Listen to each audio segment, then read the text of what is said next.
Queria começar contando para vocês de uma conversa que eu tive hoje de manhã durante o café com o Pedro Mascarenhas. A gente estava tomando café junto e aí chegou alguém que veio para dar aula aqui no SEDES e perguntou o que a gente estava fazendo aqui. Aí o Pedro disse, a gente veio aqui tomar café. Eu falei, que bom, né, Pedro? Faltam só as mesinhas lá fora. E aí me ocorreu que o SEDES podia ser isso, né? Um lugar aberto onde a gente podia entrar, sair, tomar café, encontrar os amigos, conversar, né? Produzir. E achei que era uma ideia interessante, que talvez esse movimento hoje, né, e desse ano, com todos os eventos que a Eva colocou no início da fala dela, tem um pouco desse sentido.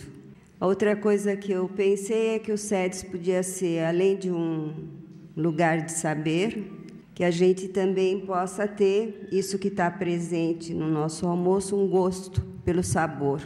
Gosto de saber e gosto de saber, de sabor, né? Que tem a ver com uma ONG que a Pituca coordena há muitos anos, que é um trabalho que, a meu ver, também faz parte do que é produzido no SEDES, que é um trabalho de inclusão social também interessante. E também pensei hoje, que eu tenho a honra de apresentar a Vera Zimmermann e o trabalho dela, que é um trabalho bastante interessante, eu pensei em ler para vocês, introduzindo, um diálogo entre o Aristipo e o Sócrates. Por quê? Porque é um lugar que fala do estrangeiro. Então, vou ler para vocês, depois eu apresento a Vera.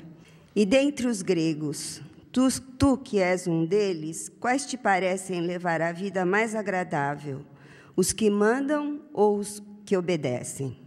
Eu, diz Aristipo, não me incluo entre os escravos, mas parece-me haver uma via intermediária onde tento caminhar. Esta via não passa nem pelo poder, nem pela escravidão, mas pela liberdade, que é o grande caminho da felicidade. Se este caminho, que não passa nem pelo poder, nem pela escravidão, replica Sócrates, não passa tampouco pela sociedade dos homens, o que dizes poderia ter algum sentido. Mas se vivendo entre os homens, tu não queres nem mandar, nem obedecer, nem servir de bom grado aos que mandam, tu não ignoras, penso eu, como os mais fortes se decidem a fazer chorar os mais fracos e tratá-los como escravos. Ou não vês como eles roubam as colheitas que outros semearam, e como cercam de todos os modos os que se recusam a servi-los, até levá-los a preferir a escravidão à luta com os mais fortes que eles. Sim, disse ele, eu, porém, para evitar estes males, não me encerro numa cidade. Em qualquer lugar sou estrangeiro. Não há dúvida, exclamou Sócrates, que este é um hábil artifício. Eu achei pertinente trazer isso para falar do lugar de estrangeiridade. Né, isso que a gente tem comentado, estrangeiridade da psicanálise desde as suas origens, e estrangeiridade da psicanálise quando se confronta com outros saberes ou quando tem que partir para outros campos que não aqueles que imaginariamente a gente pensaria que seriam específicos da psicanálise. Nesse sentido, vou falar de uma última conversinha que eu tive com a Vera agora, onde a Vera falou assim para mim, Laurinda, você é que nem eu, transita por vários lugares, né? Às vezes isso é muito complicado, porque a gente fica sem construir, né, um eixo, uma referência.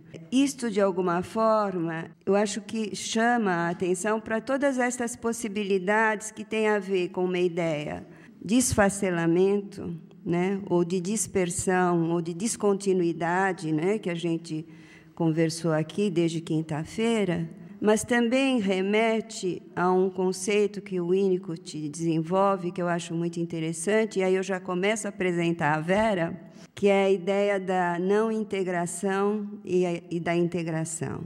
E que o Winnicott fala deste processo como um processo criativo e de momentos que são de não integração e que são importantes para a criação e de momentos de integração que não podem significar um momento de fechamento narcísico que oblitera o pensamento. O trabalho da Vera é um trabalho que se situa nessa corrente, não da filiação ao Winnicott, até porque, embora ela fale do Winnicott, ela fala muito da Pierre Lanier, né, do Grimm, de outros autores, fala deste lugar de historiador, né, que não é uma simples historização do passado, mas é uma criação sempre nova, a partir dos laços da história. E a Vera, então, para eu começar a apresentar, a Vera Blondini Zimmermann é psicanalista, é membro do Departamento de Psicanálise do SEDES, é doutora em Psicologia Clínica pela PUC, coordenadora do CRIA, que é um centro de referência da infância e da adolescência da Unifesp, Escola Paulista de Medicina. Além disso, vocês vão ouvir, e já ouviram, a fala da Vera, que ela vem de um outro território, né, com outras experiências. A Vera, nesse trabalho da Unifesp, tem também um trabalho mais recente que trata da singularidade na inclusão, estratégias e resultados. Não, esse é o livro. É um trabalho de coordenação do programa, que também é de inclusão, né, de bebês com sinais de risco em saúde mental. Ela tem publicado, esse que eu comecei a falar antes, o Singularidade na Inclusão, Estratégias e Resultados. Esse livro, que eu acho que você vai falar dele, né, que é Adolescência, Estados Limites, a instituição como aprendiz de historiador, e, mais recentemente, um outro livro, que é Psicologia Médica. É um livro que tem depoimentos de vários autores, né, Vera? Uma abordagem integral do processo saúde-doença. Antes da Vera começar a falar, eu vou mostrar para vocês e comentar a capa do livro, porque eu acho que é muito interessante. Então, a primeira imagem é essa, que é uma imagem que fala de uma certa dispersão, né, de certos elementos, ou, eu prefiro, de uma não integração. Segunda imagem é uma tentativa de dar contorno, de dar figurabilidade àquilo que pode estar não integrado. E a terceira é a possibilidade de ter um trânsito entre essas duas figuras, né, do não integrado para o integrado, do integrado para o não integrado. Então, agora a gente vai ouvir a Vera. Queria agradecer muito de estar nesse lugar, me sinto assim muito privilegiada, né, quando a Eva me convidou e todo o trabalho que a gente fez de organização. Estar no SEDES, para mim, é algo muito estruturante, né, mesmo porque minhas perdas do Sul, né, foram muitos anos de muita dificuldade para me integrar de novo num outro lugar, com o mesmo prazer que eu tinha. Queria começar a conversar com vocês, e realmente conversar, gente, porque eu quero trazer aqui, a proposta do nosso encontro é juntar pessoas para articular conceitos, modificações de conceitos, possibilidades de continuar pensando a psicanálise nesse âmbito, né? Então, por isso que todas essas colegas, a gente fez a tentativa de produção, né, de reflexões sobre a sua prática, e não um relato de experiência. Então, eu queria começar com vocês essa questão, uma das coisas que, né, esse é o nosso lugar de trabalho institucional no Brasil, que sempre foi muito difícil. Mesmo lá no Sul, que eu tinha muita ligação com a Argentina, que tem outra história, a prática era solitária também e muito desvalorizada em muitos momentos. Então, quando eu encontrei essa frase da Pierre Languier, né, sobre o trabalho institucional, eu pensei assim, puxa, né, eu não estou louca. Ela enxergou isso no Brasil, né? Fiquei chocada no Rio, em Belo Horizonte, com a pouca importância que os grupos psicanalíticos dão ao que acontece nos hospitais e em outras instituições, como escolas, né? E aqui eu queria começar um pouquinho a reflexão sobre a questão falta demanda, o que é demanda, a capacidade de escuta desse trabalho institucional. E eu vou me permitir me remeter um pouco a como o percurso internamente se deu em mim, e já que nós estamos em um grupo muito seleto, de contar algumas coisas pessoais sobre essa caminhada. Quando eu me formei em psicologia, eu já trabalhava numa escola desde o primeiro ano, porque eu precisava trabalhar, eu era secretária como é que se diz, orientadora educacional. E fazia o trabalho de psicologia escolar do meu curso, apesar de ser um curso que tinha muita formação clínica, não tivemos psicologia institucional, nada, né? E, quando terminei o curso, claro que eu queria ficar na escola, eu queria trabalhar, eu precisava. Daí o diretor chegou para mim e disse: Vera, eu quero que tu fique, mas tu vais ter que fazer um trabalho. Ele estava há 25 anos como direção dessa escola. Tu vais ter que fazer um trabalho de preparar os professores, porque eu vou sair e vem outro. E essa escola não era só uma escola, tinha internato, aquelas escolas que tinham alunos de todo o Brasil, era uma instituição. Aí eu pensei, e agora, José, né, o que eu faço? Eu estava prontinha para fazer psicologia escolar, né, mas eu senti que ali tinha um pedido. E eu trabalhava pouco com psicologia, tinha feito grupos, trabalhava na escola com dinâmica de grupo, porque tinha ensino religioso, que eles me botaram para trabalhar dinâmica de grupo, né? Então, eu ficava no lugar da disciplina. Eu estava bem com dinâmica de grupo, psicologia de grupos e tal. E eu entendi ali, o que eu vou fazer com isso? E aí eu pensei, isso eu não sei. Para desgraça do meu marido, meu primeiro marido, né, ele disse: o que tu foste fazer? Eu fui procurar uma supervisão de psicologia institucional de uma pessoa excelente, que realmente me deu a base do trabalho, só que eu gastava quase todo o meu salário na supervisão. E fui. Né? E aí entrou Pichon Rivière, Blair, grupo operativo, diagnóstico institucional, enfim. Né? Aí eu fiquei, depois disso, eu tive um percurso longo em instituições, sempre com essa escuta. Que isso eu estou perguntando, né? Falta de demanda, porque eu podia ter não entendido a demanda desse diretor e feito o meu trabalho que eu sabia fazer. Por que eu fui para lá? E isso, numa reanálise, até aqui em São Paulo, minha análise foi em Porto Alegre, eu me dei conta, né, de onde vinha essa minha filiação, assim, que virava e mexia. Eu estava lá, metida num trabalho institucional. Eu sou de imigrantes alemães, né, no interior do Rio Grande do Sul, onde a nossa experiência comunitária, né, eles vieram, fizeram as suas próprias casas em mutirão, fizeram a escola, fizeram os salões de baile, construíram tudo. Né? Era uma coisa, não se falava, esperava governo. Apesar do meu pai ser getulista, né, eu não lembro de esperar governo. E se fazia em grupo. E eu tenho uma cena que eu acho que, depois, em análise, eu realmente constituí como essa inclinação, essa demanda por esse trabalho. Que era assim, meus pais eram comerciantes e eles organizavam na comunidade, não tinha luz elétrica, então, tempos e tempos, tinha que matar um animal e distribuir a carne em todas as famílias. E isso era na minha casa lá. Então, eu me lembro das cenas onde, assim, os homens todos abatendo o animal, repartindo, as mulheres esperando. Aí, de repente, mudava, as mulheres iam para os embutidos. Embutidos, que diga-se linguiças, né? Era tudo. Então, ficava. E as crianças ficavam esperando a bexiga do animal para jogar, para brincar. Né? Então, tinha todo um processo de ficar olhando e depois esperar aquele produto higienizado, que a mulher ia lá, lavava, e nós ficávamos brincando. Então, uma cena comunitária, né, que até hoje, quando eu estou mesmo na clínica escutando a história de uma criança, né, eu fico, acho, com esse olhar assim, e essa família, o que está fazendo? Né?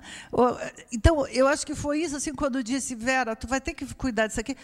E essa escola, o que está fazendo? Eu acho que, então, quando a gente está pensando em reconstituir espaços, né, de formar pessoas ou de continuar agregando, eu acho, para mim, isso é fundamental. Como quem falou hoje de manhã, foi a Mina que falou, eu faço oficinas porque eu gosto de trabalhar, né, com trabalhos manuais. Então, a Pituca começou a oficina dela porque gostava de culinária. Então, tem que realmente essa demanda, acho que tem na nossa história. Né? Não adianta intelectualizar esse trabalho só, porque tem que ir a campo.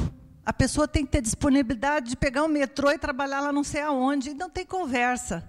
Trabalho institucional, né, tem que ter Sangue, suor e lágrimas, não sei se essa associação é boa, mas é o que saiu agora. Só para, historicamente, eu acho que assim, mas, na verdade, o conceito é demanda.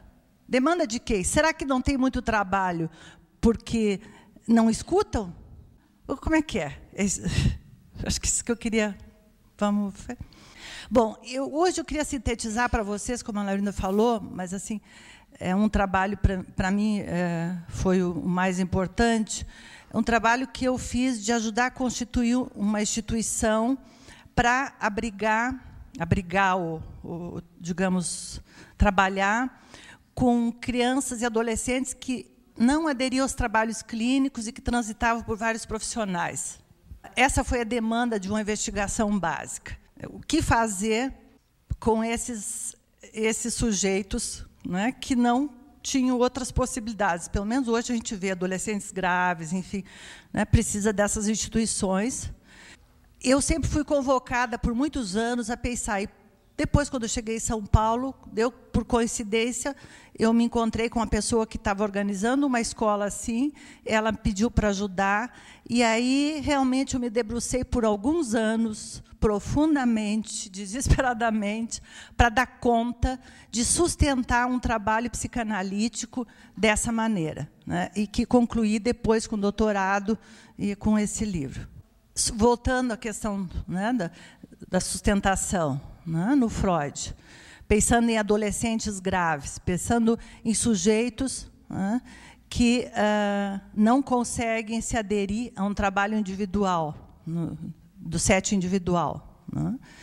Eu não vou ler as coisas, vocês estão lendo, e a gente pode continuar. Então, a questão que me colocava é assim, será que a gente pode intervir na construção psíquica via instituição? Eu queria fundamentar, claro que nós sabemos, estou chovendo no molhado, todo mundo sabe que a instituição é subjetivante, mas assim, como construir conceitos a partir disso? Aí, por exemplo, naquela época eu estudava com a Silvia Bleichmann, a Silvia Bleichmann estava em pleno vapor com o conceito de neogênese, né? Dentro da clínica, dentro de processos, de estruturas, né, com falhas da construção psíquica, ela trabalhava o conceito de neogênese. Daí eu dizia para ela, será que a gente pode trabalhar neogênese da instituição? E ela dizia, para.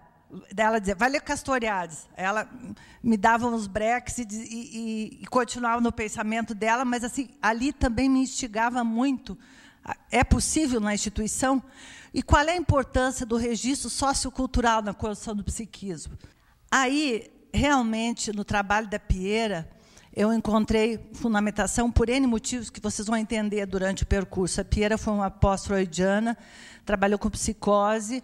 Ela, de alguma maneira, conseguiu... Mais tarde, eu fiquei sabendo que ela era mulher do Castoriadis. Primeiro, eu estudei a Piera e o Castoriadis separados, depois eu soube que eles eram casados. Foi coincidência aí, né? Mas eu acho que tinha a ver com a leitura.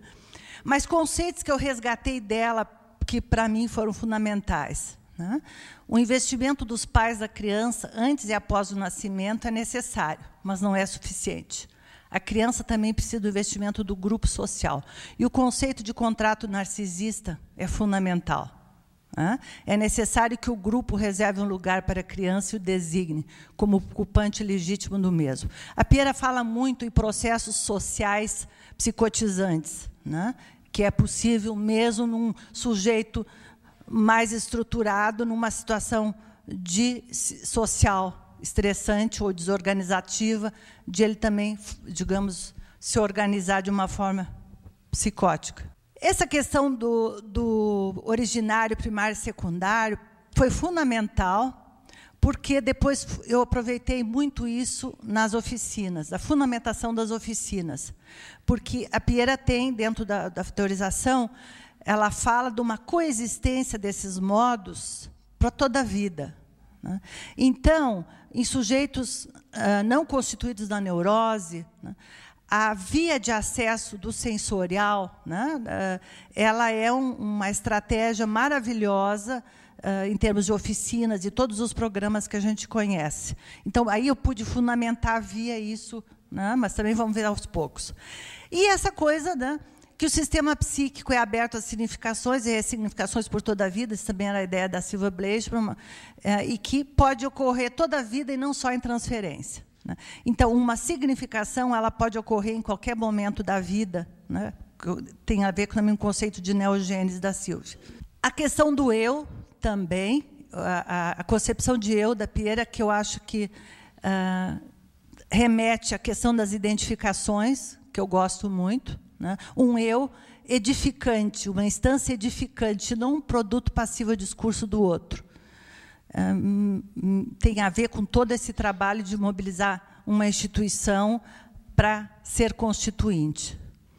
De novo, essa questão de historiador, o eu historiador, né? Porque nós vamos trabalhar com essa questão do sujeito, do adolescente grave, que vocês viram a figura que foi mostrada no livro, nem tinha pensado.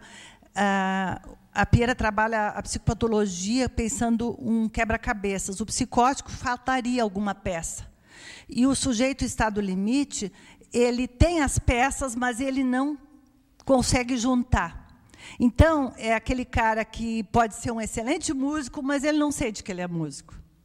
Entenderam? Então, essa história, né, ele não tem organizado. Então, essa palavra historizar é fundamental. E por isso também que eu estou enfatizando isso, porque é isso que eu pensei antes do nosso momento institucional, né, e que o Mário tentou historizar, essa coisa de historizar tantas diferenças. É difícil. E o processo com esses adolescentes graves, os sujeitos, inclusive pós-modernos, que a gente fala, é difícil fazer com que eles se historizem e integrem essas partes e se apropriem, né, do seu eu. Mas participação social no processo identificatório. E essa questão no adolescente, esse conceito de novo, né, tarefa de historizar e memorizar um passado que já está perdido, mas que, graças a esse trabalho, pode continuar existindo psiquicamente, que seria o desafio da adolescência, né? E eu acho que é o desafio do sujeito contemporâneo também, de juntar tantas coisas diferentes, é o nosso desafio. Então, por isso que eu acho que esse tema acabou virando, né, algo que vale para todos os espaços. Olha a ginástica que a gente está fazendo para juntar as experiências. Agora, onde entrou o Castoriadis? Quando a Silvia diz, vai buscar um pouco de Castoriadis, né? E olha, eu gosto de filosofia, mas foi complicado, né? Então, essa ideia que a constituição da subjetividade é psicogênese e sociogênese. O histórico social não é uma simples força exterior, mas uma base de criação que participa na condição psíquica do sujeito. E aí vem, a partir disso, também teve leituras de Derrida e tal, que eu não vou entrar nisso, mas uma coisa que modificou um pouco o meu olhar para pensar o trabalho social, que é o conceito, não sei se eu posso chamar de conceito, né, acontecimento. Né, é um outro olhar sobre a compulsão de repetição. Quando a gente pensa o Fordá, o Carretel, que a Heloísa falou, que o nome vai ser Carretel, a gente pensa no ir e vir como algo que não acontece nada. Quando, na verdade, né, pensar isso aí, eu desdobro para uma outra olhar. Assim, o Carretel vai, mas ele nunca volta pelo mesmo lugar. Ele pode até ficar enrolado no pé da mesa. Então, mesmo dentro da compulsão à repetição, pode ter um acontecimento que provoca uma mudança. E eu vou fundamentar isso um pouco em exemplos. Né? A produção de algo novo. Quando depois a gente faz um trabalho com esses pacientes graves, vou pegar um adolescente, que depois eu trabalho também outras questões. Ele não ficava em escola nenhuma, não ficava em tratamento nenhum, eu estava tentando fazer um trabalho familiar com ele e tal. Então, aquela ideia assim, tu tens que ficar na escola, tu tens que trabalhar, tu tens que não sei o quê.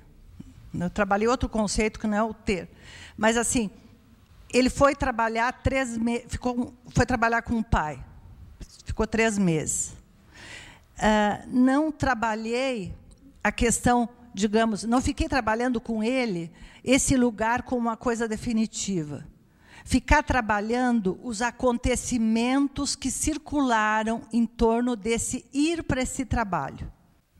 Então, ele foi de metrô, ele almoçou com outras pessoas, com operários, Ele ganhou um salário. Eu sabia que ia repetir logo, ele ia sair daquele lugar. Mas eu fiquei focada, não sei se posso dizer, mas extraindo o máximo desse magma que era essa vivência dele, né, pensando a produção de algo novo a partir dessa repetição. E não assim, tu tem que ficar mais tempo aí. Porque, na verdade, a gente fala em movimentação psíquica, que é outra coisa, nas patologias graves. O importante é fazer movimentação psíquica na tentativa de produzir algo novo nesse social que reflita internamente, no intrapsíquico. Aí, bom, pensando ainda nessas questões, o que seriam, nessa instituição, estratégias subjetivantes, né, que pode intervir nesses sujeitos que precisam se historizar ainda. E aí eu digo, não se trata de psicanálise, porque eu ficava muito brava. Uma vez eu apresentei esse trabalho num evento, e até um Zimmermann, o Davi Zimmermann, que eu trabalho muito com grupos, ele estava na mesa, ele disse, Vera, eu nunca vi um trabalho tão bom de psicanálise aplicada. Eu quase voei nele. Quase voei. Eu disse, se não fosse meu parente, eu te trucidava. Né? Não é psicanálise aplicada. Né? Eu acho que isso foi uma coisa pejorativa, né, que impediu que os psicanalistas pudessem fazer esse olhar, né, para a instituição. Porque eu sou clínica. Meu maior prazer é estar escutando. Agora, onde eu estou escutando, isso, né, não desmerece a minha função de psicanalista. Mas e como pensar essa instituição? Vamos lá. Aí a primeira questão, né? Então, o que seria essa mudança? Precisava ter uma mudança de olhar nessa instituição. Primeiro, né, da interpretação para a intervenção. Aí eu busquei no Royce, né, eu gosto de um trabalho dele com os transtornos narcísicos, que ele diz, em todos os tratamentos, o método deve incluir iniciativa, invenção, arte e se tornar estratégia. Estratégia não um programa ou livro de receitas. Estratégia aceita e certeza. Considera o aleatório e se modifica de acordo com as informações colhidas durante o processo. Acho que só para a gente começar a revirar um pouco. Outro conceito sobre intervenção, que eu achei num teórico lá da Manoni, né, que são a palavra bendita. Né?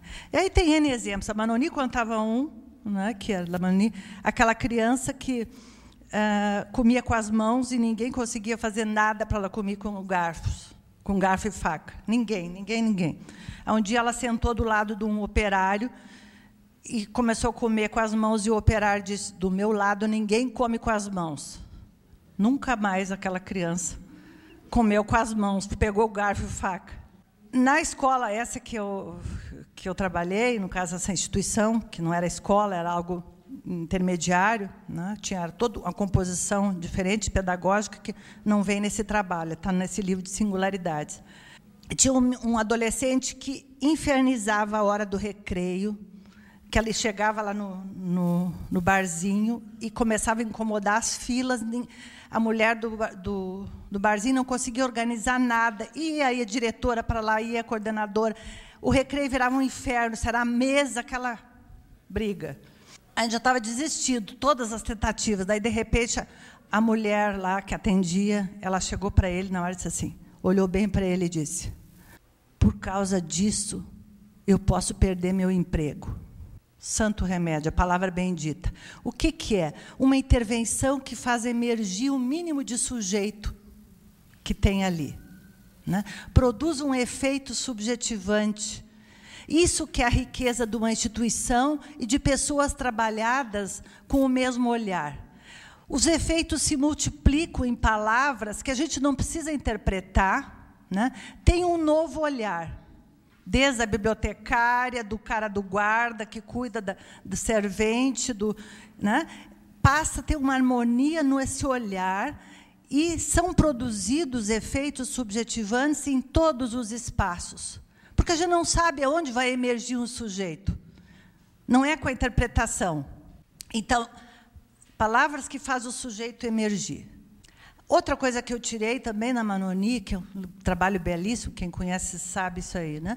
A noção de trabalho é mais importante que a de ação terapêutica, pois a criança pode viver uma experiência de natureza analítica no momento em que algo acontece no seu devir.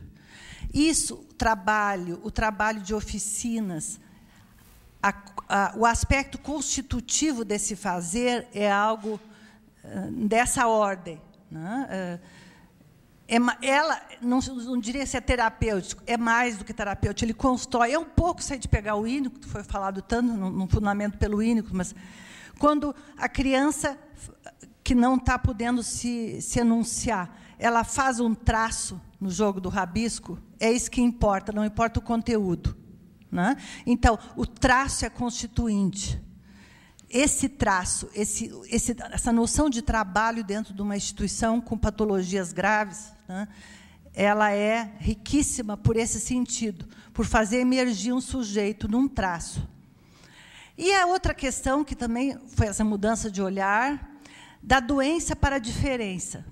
Sintomas usados como porta de entrada para recursos terapêuticos. Vou dar um exemplo para vocês da escola. Por exemplo, um adolescente grave que não queria vir para a escola, ficava em casa, todo de preto, com altar, com bruxarias, aquelas coisas que a gente sabe do adolescente grave, quem trabalha sabe, né? Nada tira dali. Aí, primeiro se escolhe depois uma tutora, nós vamos falar depois sobre o que é esse conceito de tutoria, e ela vai até a casa dele. E aí, ela é uma professora, tem que ser multi, né? Não pode ser uma professora de uma coisa determinada. E ela vai e a gente começa a trabalhar com ela. Qual é a entrada? A entrada nessa depressão, porque não é pensar, ele é um depressivo, não. Qual é a diferença desses, né? Como nós vamos entrar nesse sintoma? E começa a trabalhar a questão das bruxarias na Idade Média, começa a trabalhar a história, né? Que momento é esse, como é que constitui, e vai, a partir da história, vai trabalhando. Quando trabalhou uns dias a história, ele já voltou para a escola, né? Aí começou, ele fazia poesias depressivas, de morte.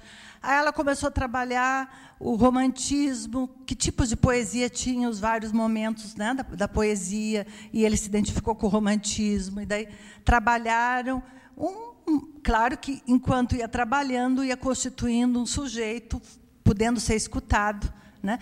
Esse dia em Porto Alegre estava vendo um trabalho com psicóticos belíssimos na universidade, onde, só um recorte rápido, agora sei, eu preciso falar, um trabalho com psicóticos, onde tem a escuta, se reúne em grupo e se escuta o delírio do psicótico. Ninguém pode dizer nada, os outros psicóticos tudo ficam escutando, mas ele fala e ninguém pode dar nenhuma opinião. Mas é essa tentativa de falar a respeito, né,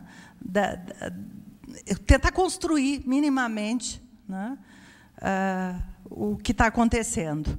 Então, um pouco foi isso nesse trabalho. Tentar esse adolescente construir um pouco do que estava se passando com ele, mas agregado a uma referência, no caso, pedagógica, né? Mas não com objetivo só pedagógico. E acabava dando certo. Esse é um exemplo. Um outro conceito, potencialidade simbolizante, né? Que o Royce fala também, né? Nesses estados graves, né? O importante é a potencialidade simbolizante. Não é só a recuperação do existente, mas a produzir aquilo que nunca existiu. Aí, outras que eu falei antes, estava falando para vocês, a questão, né, dos conceitos que fundamentaram essas estratégias, né? O de neogênese, que a Silvia trabalhou, né? Construção, né, que é o Freud, e a contribuição figurativa, que é um conceito da Piera, usado para psicose, que ajudou muito, porque, por exemplo, esses adolescentes em estados limites, eles não deliram, mas eles fazem estouros, aquilo que a gente fala estouro. Tá? Então, de repente, uma professora diz assim, fulano vai estourar hoje. Quem trabalha em instituição sabe isso. né? Ele vai estourar hoje.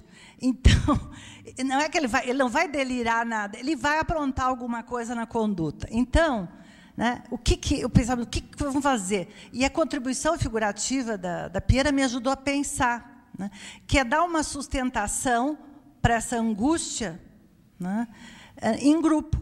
E como tu pode, daí, prosseguir diminuindo a desorganização psíquica dessa angústia em pleno grupo. E eu vou dar exemplos para vocês. Por exemplo, uma situação e que aí essa coisa do grupo, né, que a gente trabalha e as professoras vão, claro, tem que ter um perfil. Elas vão usando daí no dia a dia aquilo, quando a gente vê, elas estão usando, e é lindo ver. Essa professora contou uma história linda. Por exemplo, estava num grupo, eram grupos de 7 a 10 alunos, não pode ser mais, adolescentes estados limites, imagina botar mais do que 10 num grupo, não dá, né?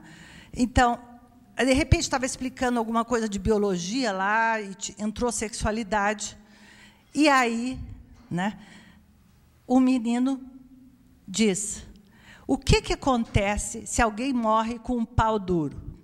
Vocês veem assim, isso não é só uma pergunta numa aula, é algo que emerge de uma angústia também, né? E que, bom, se tu não dá conta daquilo naquela hora, desorganiza todo o grupo. E se foi a aula, né? Porque a questão toda é essa, nesses grupos, né? Manter, né, minimamente os sujeitos podendo pensar. O que seria, por exemplo, se ela não entrasse no assunto, ia dar uma bagunça geral, a aula ia se pro brejo, né? Mandar para a diretora numa escola comum, ou dar uma reprimenda. Não? O que ela fez, que eu falo, contribuição figurativa? Ela vai para o quadro e começa a dar uma aula de fisiologia sobre ereção, enfim, todo o processo. O que significa isso? Esse menino, na sua angústia, precisava olhar de um outro para sustentar, né, aquilo que emergiu. No momento que ela dá essa importância de uma maneira muito séria para a pergunta, ela sustenta e dá uma ilusão narcísica para ele necessária para ele se reorganizar. Em 2 minutos, estava todo mundo prestando atenção e depois ela pôde seguir com a aula. Né? Então, só para dar um exemplo da contribuição figurativa no estouro, né? E não só para a psicose. A construção também, as estratégias vêm para fundamentar isso aí. Outra coisa, a questão dos combinados. Nós falamos muito da questão da recusa. Nessas patologias graves, nesses adolescentes graves, a recusa né? Ela não é de vez em quando, ela né? Ela existe. Então, aquilo que eu falei no exemplo daquele aluno que foi trabalhar, né? A gente não vai confrontar com a lei. A lei não é possível de ser cumprida naquele momento, né?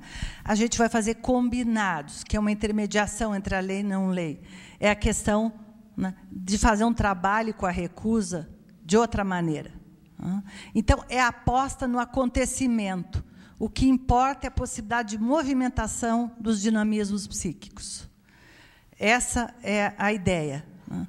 Então, toda hora, num grupo desse, está tendo confronto com a lei. Não é bater de frente, é tentar intermediar alguma forma de produção de movimentação psíquica que não elimine a possibilidade de continuar pensando com aquele sujeito. Outras estratégias, né, que nós chamamos de projeto singular, que é essa tentativa de historização. Dar exemplo para vocês, por exemplo, esse aluno depressivo, de alguma maneira, que essa professora foi construir, tem um projeto, a partir do sintoma dele, tem um projeto, né, de integração de dados da vida dele, do que estava acontecendo, com o trabalho pedagógico, né? Se trata de construir um projeto singular, né? E assim, pegar uma criança com sinais de autismo, que não estava conseguindo ficar na sala de aula para se alfabetizar, o menino tinha uns 8, 9 anos, e só ficava na rua, mas a gente percebeu que ele tinha um vínculo com um Bedel lá, e a gente foi ver a história. Ele tinha um avô nordestino que fez muito sentido na vida dele inicial, já tinha morrido, mas tinha muito a ver, né, com alguma possibilidade de entrada na história dele. E esse Bedel era nordestino, cabeça chata, pequenininho, né? E se começou a fazer um trabalho no pátio com ele e esse Bedel. Esse Bedel começou com músicas nordestinas, começou a cantar com ele, construir toda uma melodia nordestina, né? E, depois de um tempo, ele foi para a sala de aula e começou a se... o Bedel junto, na sala de aula, claro, e começou a se construir vocabulário para alfabetização via essas palavras, essas músicas com esse Bedel. Isso é um projeto. Assim, tem quinquilhões de projetos que foram construídos a partir da história. Então, aí vem essa ideia de historizar, né? Ajudar a organizar essa história para a produção, né, desse sujeito. Tem mais essa ideia de recuperar elementos. E aí, só para diferenciar, nas escolas comuns se fala em projetos toda hora. Mas isso é para sujeito neurótico. Vamos pegar um projeto, Independência do Brasil, Arquitetura em São Paulo. Bom, isso é para sujeitos organizados na neurose, onde eles podem se inserir numa metáfora, né, e viver aquilo. Quando a gente fala em patologias graves, eles vão recortar o que dessa situação? Não pode ser inseridos num projeto assim. Então, por isso, essa ideia do projeto singular, porque tu só pode fazer um projeto se for a partir da história desse sujeito, e não da história da cidade, muito menos do Brasil. Não tem nenhuma possibilidade de alcance isso, né? Então, por isso, é projeto singular, né? É em cima de algo que estava acontecendo, ou que aconteceu ali da história. Agora, outra estratégia, a tutoria. A tutoria também, no primeiro momento, a gente pode pensar em AT. Não é AT. Porque o AT as pessoas escolhem para o sujeito. Isso aqui é o sujeito via enunciação, pode ser de sensorial, né? Vivências sensoriais, ele escolheu alguém na instituição. Isso tem que ser escutado de outra maneira. É um olhar, um chegar perto, algo muito sensível que tem que ser captado pela equipe e pensar assim, quem vai ser o tutor? Porque não funciona sem um tutor. Isso aí, gente, que eu falo na questão... Vamos pensar nas empresas agora, porque até na Percurso a gente teve no debate a questão do coach, né, que está sendo um fenômeno, o coach, né? Hoje, os executivos, quase todos têm coach, né? E, na verdade, o que dá para entender, eu, pelo menos, a minha visão, a questão do trabalho está algo tão complexo, tão difícil nas empresas, que, para costurar a sua história, da formação do seu processo, né, de trabalho, precisa um terceiro para ajudar a pensar, né? É uma tutoria. O sujeito está muito desamparado, né, e não dá conta mais de fazer a sua história. É muita exigência, muita informação e muita diferença. Então, o coach, me parece que veio um pouco nessa ideia de tutoria que eu falo para as instituições de trabalho com patologias graves, né? Precisa haver uma referência na instituição que enlaça e faz o laço inicial para a gente começar a produzir subjetividade ali naquele sujeito. O tutor, ele funciona como organizador das experiências temporoespaciais do sujeito. Aqui também, essa tutoria, eu trabalhei muito a questão das dificuldades de aprendizagem, os sujeitos não bem constituídos, que não organizaram o corpo para aprender. Eles apresentam disfunções corporais que não são da ordem da neurologia, são da ordem da condição do psiquismo. E aquela criança que, por exemplo, a professora disse, se eu boto perto de mim, ela funciona. Aquilo que a mãe diz, se eu fico sentado perto, ele faz o trabalho.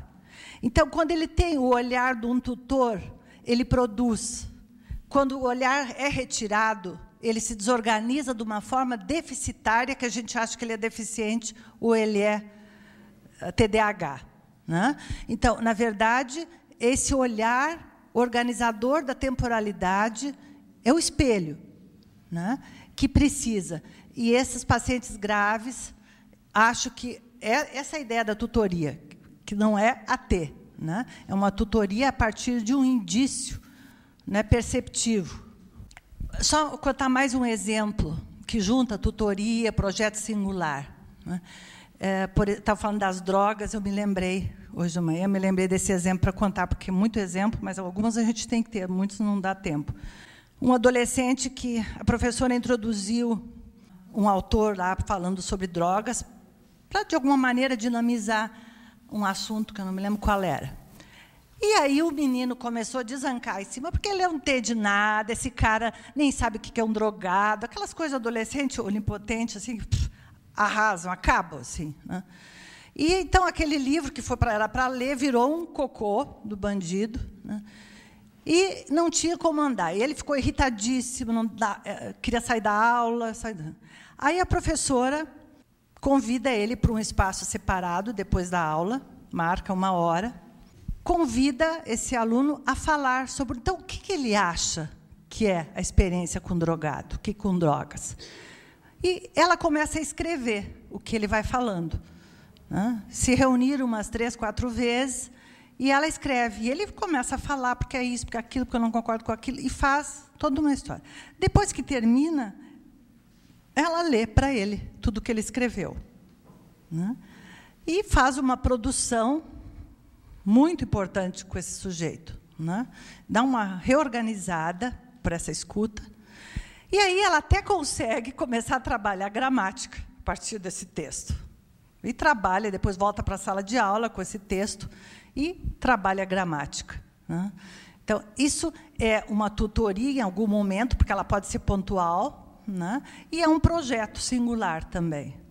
Agora, outras oficinas, né, que eu falei também hoje de manhã, acho que é algo que a psicanálise precisa produzir mais em torno para legitimar esse espaço publicamente nos órgãos públicos. Por que eu digo isso? Porque lá no CRIAS já tentamos, por exemplo, vinha muito pedido de FEBEM, querer que a gente atenda.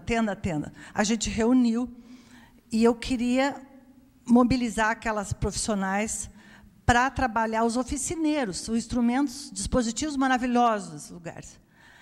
Absolutamente eu não consegui nada, porque elas faziam avaliação e não queriam oficinas, era algo fora da imaginação delas, né, do lugar que elas imaginavam. E isso é um absurdo em termos de política de saúde pública, sabe? Os oficineiros são potencialmente têm um recurso, né, terapêutico com esses sujeitos que a gente não podia perder. Mas só que a gente precisa legitimar mais esse lugar para que as psicólogas e tudo tenham no seu imaginário, no seu fazer, um lugar valorizado para isso. Porque a sensação que dá é que elas iam se destituir do valor delas de técnica. E isso é responsabilidade nossa também. Né? Na medida que nós nos deslocamos para pensar aquém da neurose, nós temos que fundamentar esses dispositivos e oferecer para os sujeitos de informação novos lugares, que não só o nosso bonito dentro do consultório, né? Que parece que fica aquele ideal. A questão das oficinas, por exemplo, a experiência nessa escola, acho que vale a pena. Porque aí, de novo, a fundamentação. Né? Com sujeitos neuróticos, o trabalho, existe grupos. A gente pode fazer dinâmica de grupo. Tu vai trabalhar liderança e um monte de coisa. Trabalha com técnicas de dinâmica de grupo da psicologia social. Sujeitos graves, né, no caso adolescentes ainda, né, impossível. Então, eu fiquei uns 5 anos com essa equipe, pensando, modificando, trabalhando formas de abordagem com esses sujeitos, né, além da pedagogia e dos grupos. As profissionais, eu acho que teve umas 3 psicólogas que passaram comigo, orientadores, a gente fez tudo, mas a diretora bancava, porque ela dizia assim, Vera, impossível, tu queres uma coisa impossível, não dá para botar em grupo esses adolescentes. Elas saíam acabadas de qualquer possibilidade. Né? Quem sabe trabalha com isso sabe. Mas a questão é a seguinte, a gente tentava, por exemplo, vamos ver, eles queriam esporte. Então, lá vai eles para o campo. 5 minutos, tinha uma guerra geral, porque a primeira lei que aparecia desorganizava tudo. Imagina, fazer um jogo com eles. Né? Imagina, ele bota a bola embaixo do braço e tchau. Né? Então, nada de lazer, de esporte, com qualquer regra. Grupos verbais, nem pensar. Né? Era pancadaria e coisa geral.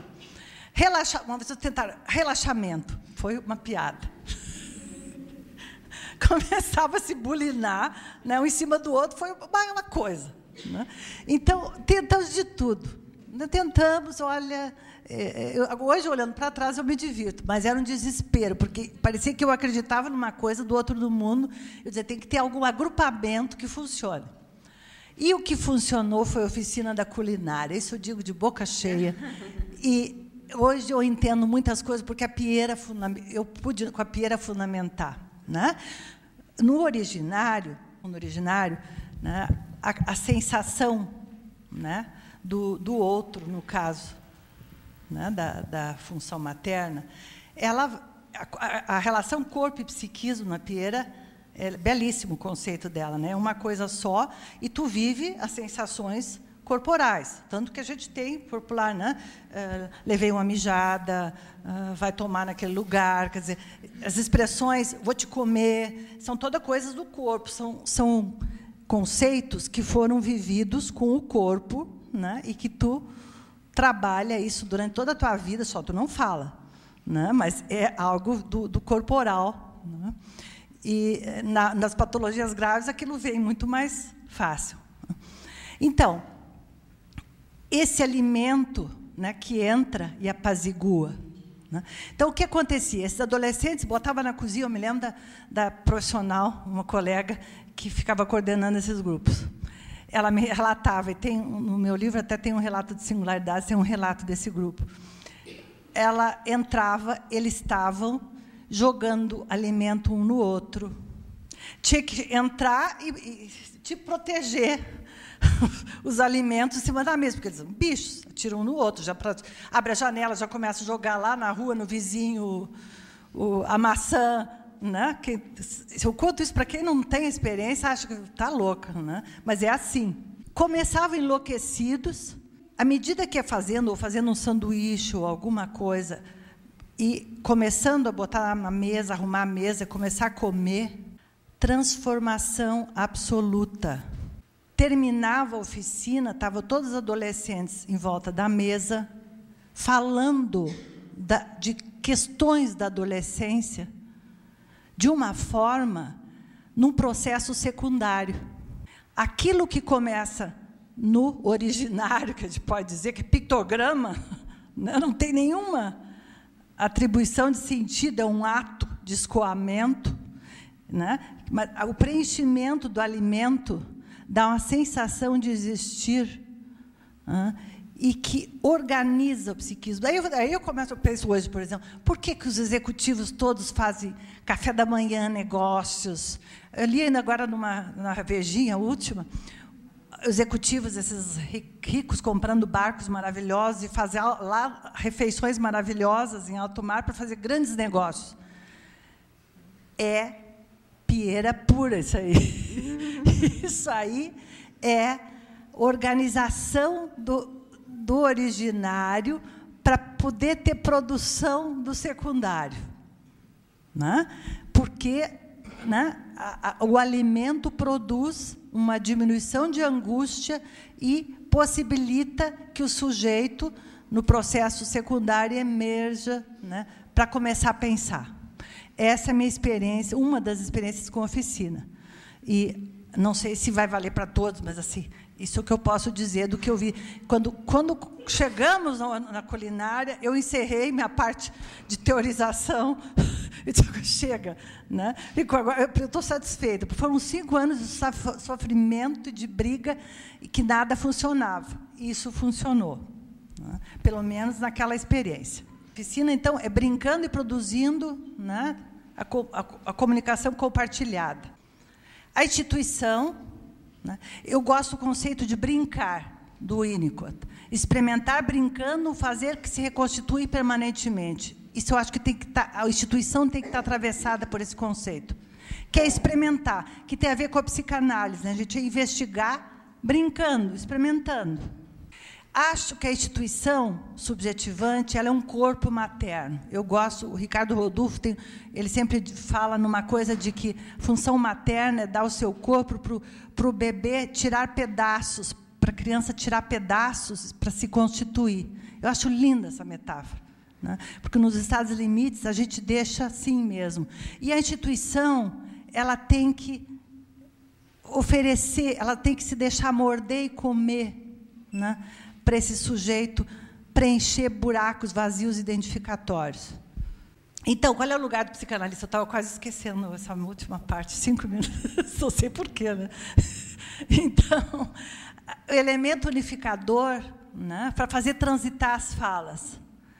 A escuta individual, observação, e tem uma técnica fundamental, grupo operativo. Tem que saber grupo operativo, tem que saber essas coisas de grupo. Não adianta querer se meter só na escuta individual. Se não sabe coordenar um grupo operativo, tchau, vai aprender e volta, porque não dá. Então, promover o trânsito, favorecer a explicitação de conflitos, promover a prática investigativa, e aí, né, um lugar capaz de questionar o determinismo originado pelas redes de significações imaginárias sociais, tentando, dessa forma, criar, inventar e diminuir os efeitos instituintes do que foi herdado.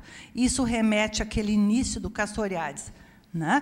No jogo do carretel, tem o acontecimento. E nós temos que olhar para o acontecimento e não para a compulsão à repetição só. Na compulsão à repetição, nós vamos intervir e potencializar o efeito do acontecimento para provocar movimentação psíquica.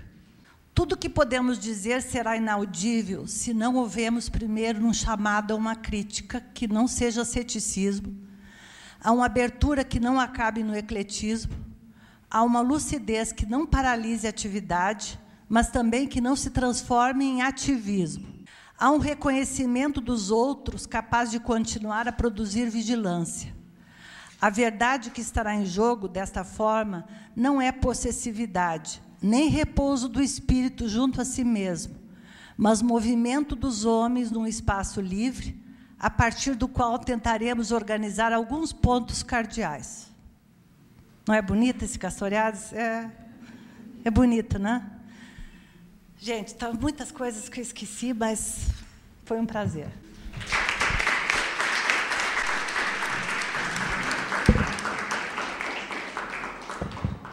Então, a gente vai abrir, acho que a gente tem um tempo bom para poder conversar. A Piera, nesse livro do historiador, como aprendiz de feiticeiro, ela começa dizendo que nenhum psicanalista escreve algo que não tenha a ver com a própria história, mesmo que ele não saiba que está fazendo isso. Então, achei interessante, né, que a Vera começou falando de por que ela se voltou para isso. E uma outra coisa que eu achei que a Vera ia falar, quando ela falou, esqueci, é que eu acho que outra coisa importante que ela diz nesse trabalho e diz nesse livro, e que eu assinalei quando eu fiz a resenha do livro, é essa capacidade que a Vera teve de colocar a esperança como um conceito. Então, vou ler um trechinho desse livro. Manter a esperança de ser capaz de conquistar é o que possibilitará que se organize e mantenha projetos de vida. Excessos ou não existência desta capacidade de fantasiar e de ter esperança dificultam ou impedem o sujeito de realizar o que deseja. Então, com isso, eu estou abrindo a conversa. Só comentando isso aí, que eu esqueci, realmente, é que a Piera fala que no trabalho com psicóticos, a esperança tinha que ser elevada a um conceito. E, na verdade, é isso, porque o sujeito como eu disse, ele pode ser um grande músico e ele não acredita que ele é. E é o teu olhar, é esse olhar, né, em espelho, que pode retornar como algo para ele constitutivo. Então, tem que ter esperança. O psicanalista tem que ter esperança, senão ele não faz nada, né, nesse trabalho. Bom, primeiro, parabéns, linda fala. Eu queria falar, vou pegar um ponto do que você falou, para abrir só, que é a questão da psicanálise aplicada, porque, na verdade, o que você mostrou aí, e a mesa, eu vi a primeira mesa hoje também, é como a psicanálise é encarnada e não aplicada nessas... Lembrei do Laplanche também, que diz que a psicanálise extramuros, ela não é menos psicanálise, que os textos sociais do Freud eles são tão importantes na constituição da teoria quanto os textos que não são os sociais, né, sobre a teoria, a metapsicologia e tal. Então, eu queria te perguntar se você acha importante conceitualizar alguma coisa. Como é que você respondeu ao seu primo, o Zimmermann, quando ele falou que você faz? Porque vira e mexe, isso retorna de alguma forma, né? E eu achei lindo como você foi pondo o lugar do analista, justamente como alguém que pode conduzir esse fio, quer dizer, uma psicanálise completamente encarnada. E a gente também acha que tem o dever de pensar sobre isso. Você acha importante conceitualizar alguma coisa sobre isso ou simplesmente deixa para lá? Porque essa é uma dúvida que eu tenho, política, vamos dizer assim. Hoje, vou dizer assim, hoje eu encaro essa postura como ignorância da própria psicanálise. Só que isso demorou muito para eu me autorizar a dizer isso, principalmente em público, né? Eu acho que é postura de quem só pensa que existe a neurose. E que eu acho que coube num momento da psicanálise. Eu acho que eu lembro sempre o Luiz Cláudio explicando como se dá a evolução do conhecimento, assim, ele falando na espiral. Então, surge uma coisa e por longo tempo tem que se agregar em torno daquela coisa, né, para reforçar aquele paradigma. Então, o conhecimento vai se construindo assim. Então, fica aqueles núcleos. De repente, essa espiral tem que abrir para mais acima construir outra, né? Nesse movimento de fechamento para, digamos, assegurar um paradigma, né, ele tem que ser um tempo mínimo para assegurar, mas ele também não pode durar eternamente, né? Só que a gente sabe, né, assim como existe a condição psíquica singular, existem as instituições, que eu também vejo como sendo... Eu olho para a instituição como tendo uma condição psíquica, né? E eu vejo instituições que funcionam de uma forma muito narcísica, ou estado limite, para não dizer psicótica, mas onde é possível só viver de uma forma psicótica aquele conhecimento, grudada, né? Como se fosse um corpo só. Nem todas podem pensar a diferença e unificar a diferença num corpo conflituoso, neurótico, onde tem contradição, tem brigas, tem tentativa de esfacelamento, depois volta, né, com todas as defesas. Tem umas que marcham numa unicidade que, num primeiro momento, é invejável, né? Eu queria, né? Eu queria ter essa certeza. Eu acho que vai ser sempre assim. O que me preocupa são os grupos de formação, né? Que a gente vão se reproduzindo grupos de formação com essa mesma ideia. Então, o que eu quero dizer assim, nesse momento da minha vida, só que eu sofri muito, nesse momento da minha vida eu não me preocupo mais porque eu acho que é ignorância. Deixa para lá, né? Porque essas instituições, essas pessoas vão... A gente vai brigar para quê? Eu gostei muito de tua exposição, me fez pensar muitas coisas e encontrar muitas pontes, digamos. Mas tem uma ponte histórica que é bastante interessante. Você quase parte para cima para atrocidade do teu parente, a gente teve a mesma experiência no primeiro encontro de psicoterapia e psicanálise, porque um dos trabalhos que usamos como material para começar é o trabalho do teu parente sobre psicanálise e psicoterapia, o que dividia as coisas em termos de quantidade de sessões, quantidade de anos de formação, era ele, digamos. Eu conheci o David Zimmerman no Policlínico da NUS, quando ele veio a participar em uma reunião sobre grupos, etc., e trabalho com grupos, psicanálise, também a mesma coisa. De qualquer maneira, era interessado nas instituições, não pareceria. Mas esse é um elemento que me fez pensar e que me fez repensar uma questão, que é como, de alguma maneira, essa fantasia com uma história, uma cena em tua infância, aparece de uma forma diferente no momento em que você diz que a instituição pode ser como um corpo materno do qual você tem que pegar pedaços. E me lembrei aí do momento do cortar o boi e repartir os pedaços e fazer aí as linguiças, as coisas assim. Só que me perguntei também que movimento esse da psicanálise, da teorização em psicanálise, porque a imagem da figura, a figura que era esquartejada e consumida na teoria, digamos, na elaboração do mito da teoria, é uma figura paterna. É o parricídio e o cortá-lo e engoli-lo posteriormente entre todos para constituir a comunidade, para chegar a constituir em algum momento a fratria. E a figura se deslocou para uma imagem materna, digamos, não? Pensei isso como um elemento interessante para pensar. Nunca tinha pensado nisso, obrigada.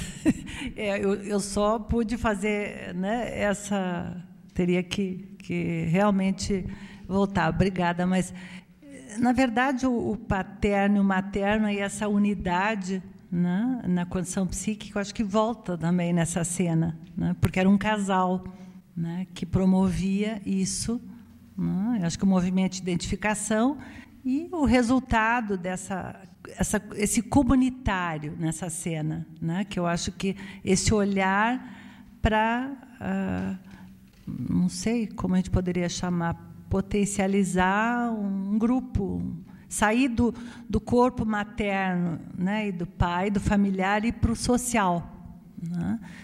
Eu acho que esse movimento que se instalou como um olhar, né? E eu acho que cada um que faz esse trabalho, de alguma maneira, tem alguma história comunitária, né? Porque isso que eu disse, se tu não tens uma demanda assim, tu não vai lá para a vila, não sei qual, abrir mão do teu conforto, de coisa que tu nem precisa, né, para fazer um trabalho. Tem que ter alguma coisa muito interna que te move, né?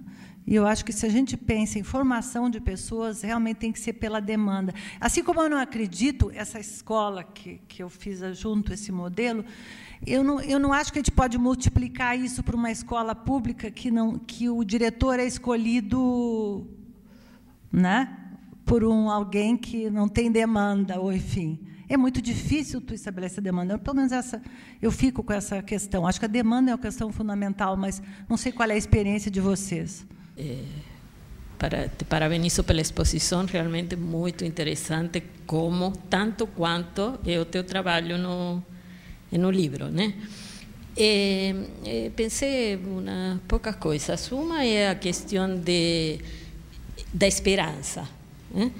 E que, quando você diz, a Piera coloca isso no trabalho institucional ou com psicóticos, ou enfim, nesses trabalhos tão difíceis, estar como conceito integrante do campo permanentemente, certamente, ou seja, se não tivesse muita esperança, não tivesse você aguantado 5 anos de tanta experiência frustrada e de tanta tentativa de grupalidade que não dava certo. Mas, ou seja, a esperança está aí, certamente, como articulando a mobilização do motor desejante do trabalho. Mas eu acho que tem uma questão no trabalho nas instituições que é um risco significativo, que é a questão dos activistas, que o Castoriadis dizia que era um dos lugares para os quais não tem que se ir, os activistas com esperança. E digo isso porque eu acho que o teu trabalho tem uma riqueza de tecido conceitual psicanalítico que é precioso.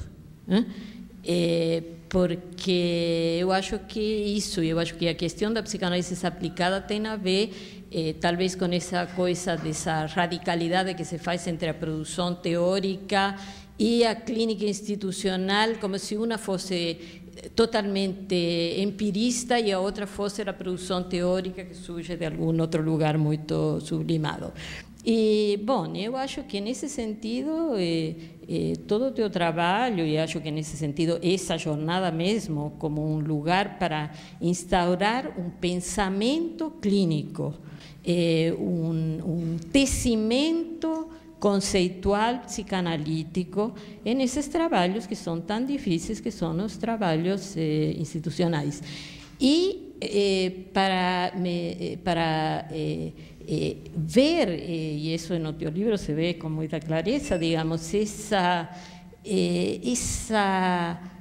conceituação que vai, digamos, em uma continuidade que é muito tênue no deslocamento das clínicas, desde a clínica individual, a grupal, desde o trabalho de consultório ao trabalho institucional, não? Y voltando a los ejemplos de oralidad, ya que están tan presentes ahí desde tu escena infantil hasta toda tu teorización, eu me lembrei de um exemplo da Françoise Dolto, em um trabalho onde ela vai conceitualizando a questão da construção a partir da imagem do corpo, com uma menina psicótica que tinha sempre os braços embaixo, as mãos embaixo dos braços, e fazia tudo com a boca.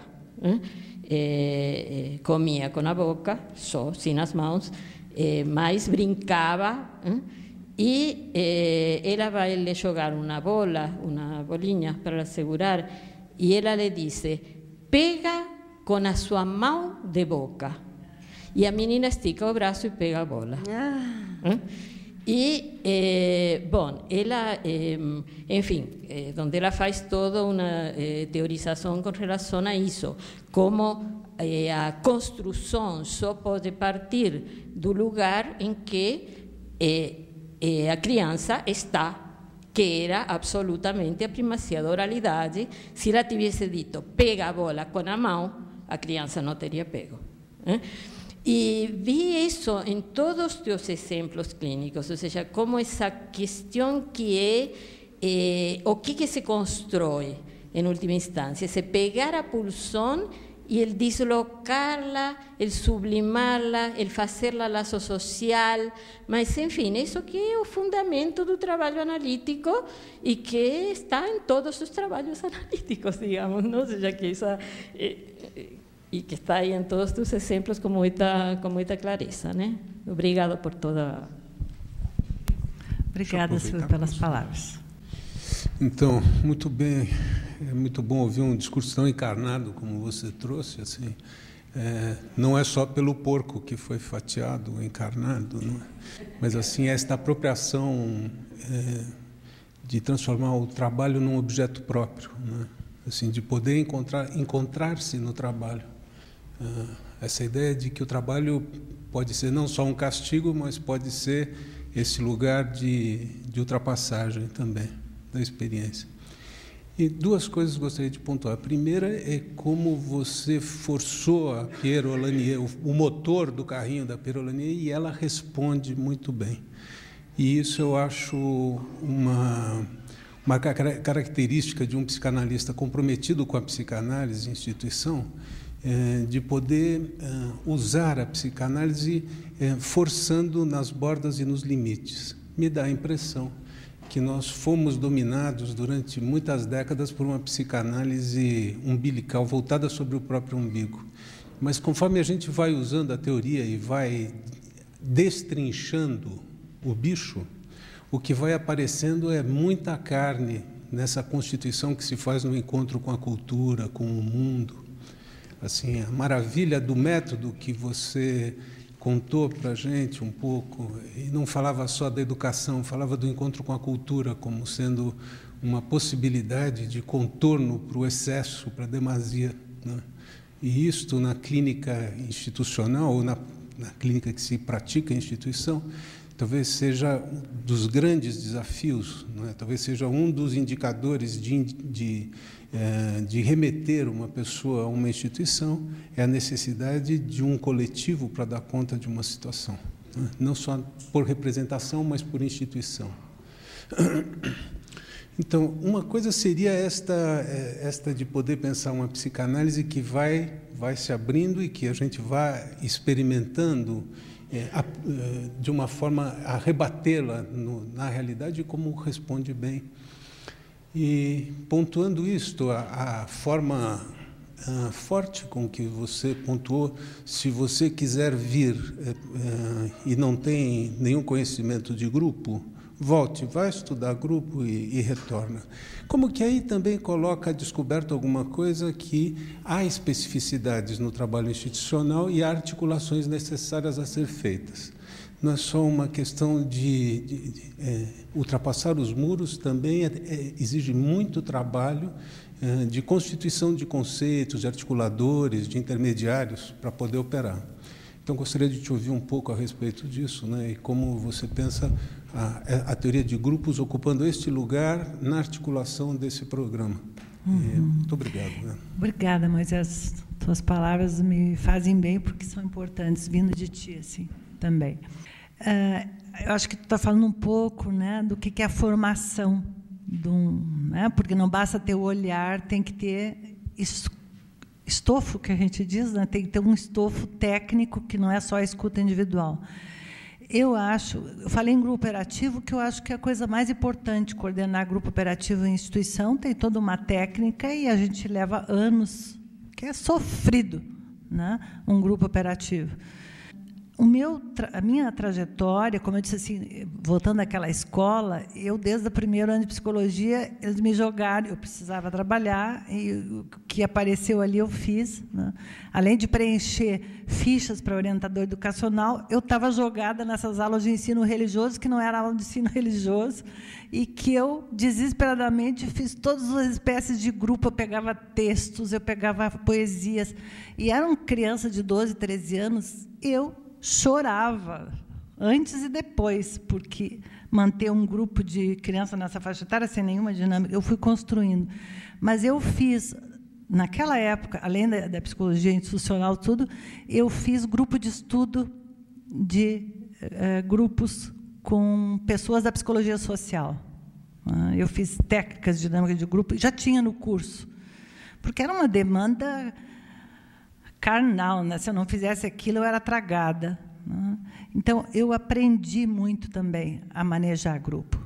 Eu acho que isso é um instrumento que, se a gente faz uma formação institucional, precisa ter, né?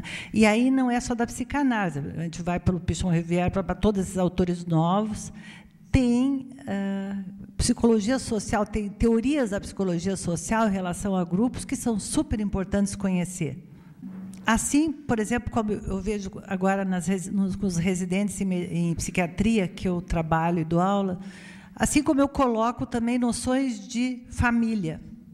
Eu acho impossível ser um psicanalista infantil se tu não tem noção mínima de família, de como se organiza a família, que tu não tenha no bolso, que tu não possa tirar da manga estratégias. E, inclusive, eu digo, tem que conhecer um pouco de sistêmica, porque na emergência, né, na criança que surge numa crise da família e coisa, tu tens que usar técnicas de dinâmica de grupo, de terapia familiar sistêmica. Tu tem que... Como é que disse do Winnicott? Quando a gente não pode fazer psicanálise, a gente faz... Como é que é a frase? Quem falou? A gente faz alguma coisa. Né?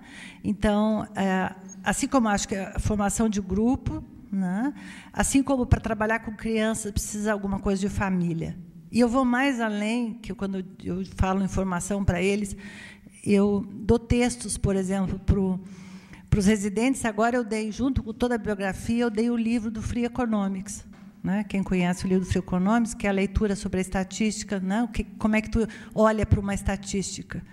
São coisas paralelas, e domingo tinha um texto no jornal, no Estadão, do jornalista de Nova York, sobre a situação atual e o jornalismo, né, como fazer a escuta das notícias.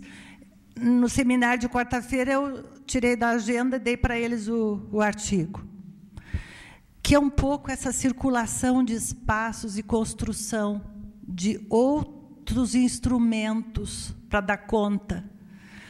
Porque um trabalho institucional, a gente não tem o controle do SET. Né? É uma outra coisa que eu costumava dizer para as equipes, porque eu trabalhava com os professores, com os funcionários, porque se fazia projetos via biblioteca, projetos via o barzinho, projetos via o pátio. Isso, qualquer lugar é lugar. Né? Então, e era muito difícil com os funcionários trabalhar para que eles sentissem o valor do trabalho deles. Então, poder modificar esse olhar para tornar todo o acontecimento algo terapêutico, né, passa por fazer isso na formação das pessoas. E isso é uma construção realmente delicada, né, e precisa uma postura, né, que, como eu disse, por que eu peguei o Castoriadis? Não é ecletismo. Eu costumo dizer uma outra coisa que também não apareceu aqui. Que instituição é essa? Ela tem que se abrir sem se despedaçar. Ela tem que se emprestar sem se perder. São duas frases que hoje, eu não sei se eu tirei de algum lugar ou eu construí. Então, é meio perigoso. Às vezes eu até escrevi isso, mas quando eu fui organizar tudo, eu não sabia mais de onde tinha vindo, se eu juntei isso ou se eu copiei. Então, às vezes, por isso que eu esqueço de falar. Mas ela não pode, uma formação dessas também tem que se abrir sem se despedaçar, né? Tem que se emprestar sem se perder. Eu acho que é uma postura, é um perfil, né, gente? Por isso que não é qualquer um que pode trabalhar nessa panaceia. Né? Só que isso, que a questão dos estados limites, hoje, eu nem falo mais adolescentes estados limites, eu acho que é a realidade do nosso sujeito pós-moderno. Isso que me assusta. E, por isso, agora um outro comentário que eu acho assim, dividindo com vocês. Eu vejo a importância das instituições, porque as famílias, as funções paternas e maternas não dão mais conta de ajudar esses filhos a se historizarem até o final da adolescência. Porque aquela informação que vinha de uma família, agora ela vem em tempo online de N famílias. Então, é muito difícil constituir um eixo organizador do sujeito até a adolescência. Uma família dificilmente consegue fazer, ela não consegue tempo e nem não sei, não tem mais a força, né, para fazer isso. Então, as instituições têm que estar preparadas para auxiliar na educação. E eu acho que a psicanálise tem uma função super importante, onde ela tiver, de ser esse eixo organizador das falas, se emprestar para ajudar a organizar as novas subjetivações. Se a gente pode fazer isso, acho que já ganhou a vida. Queria falar duas coisas. Assim, eu lembrei quando a Silvia estava contando da história dessa criança que a doutor atendeu. Eu lembrei de um caso da doutor também, de uma outra dimensão. Eu vou trazer aqui, porque é um trabalho da doutora institucional, mas que fala de uma narcisização necessária para aqueles que transitam pela instituição. A doutora contou um caso de quando ela trabalhava na enfermaria na maternidade, e ela é chamada pelas enfermeiras para conversar com uma mãe que não queria amamentar o seu bebê. Então, ela vai até o quarto onde está essa mãe, começa a conversar com a mãe, e, na medida que ela vai conversando com ela, ela senta na beirada da cama e começa a abraçar essa mãe. Depois da conversa, a mãe pede o bebê e amamenta o bebê. Então, essa é uma história super bonita, porque fala de uma narcisização necessária, né? A gente pode pensar para as equipes, para o público, né? Para que isso possa se reproduzir também de outra forma com aqueles que são atendidos. E uma outra coisa interessante que eu pensei de uma frase do Castel, do Robert Castel, que eu acho super interessante para a psicanálise. Ele diz que a psicanálise nas instituições é como um elefante numa loja de cristais. Né, que é uma metáfora interessante. Eu tenho a impressão que, quando Castel pensou nisso, ele pensou no perigo da psicanálise dentro das instituições quebrando os cristais. Eu prefiro pensar na delicadeza da psicanálise dentro das instituições, né, no cuidado, né, com os personagens, com os cristais que lá estão. Então, agradeço a todos a presença e a Vera pela beleza da fala.